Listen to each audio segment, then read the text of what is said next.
দিকে করবো এই আশা রাখতেছি ইনশাআল্লাহ। এবং এইটাই মনে রাখবেন, ফাটা কিছু কোনো খবর পড়েও না, কোনো খবর দেখেও না। সাহেব কোনো জিএম শুধু হয় না, আপনি তো জিএম বানিয়ে প্রমাণ করে দিব। ফাটা কিছু খবর পড়েও না, খবর দেখেও না।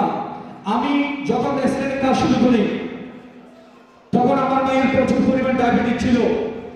আমার মনে এমন ভাবে যে আঘাত লাগতেছে যে আমার মাকে আমি কিভাবে ডায়াবেটিস থেকে মুক্ত করতে পারি। তখন আমার কাছে অ্যাক্সিডেন্টের গ্লুকোজ কন্ট্রোলের অফার আসে, তখন আমি কিন্তু জয়েন করি নাই। তখন চিন্তা করলাম দেখি কি হয় এই অ্যাক্সিডেন্টে যে গ্লুকোজ কন্ট্রোল ব্যবহার করে আমি দেখি।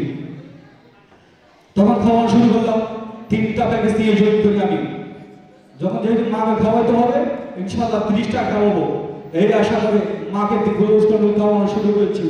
ইনশাআল্লাহ আজকের দিনের মধ্যে আমার মা গ্লুকোজ কন্ট্রোল ডায়াবেটিস মুক্ত।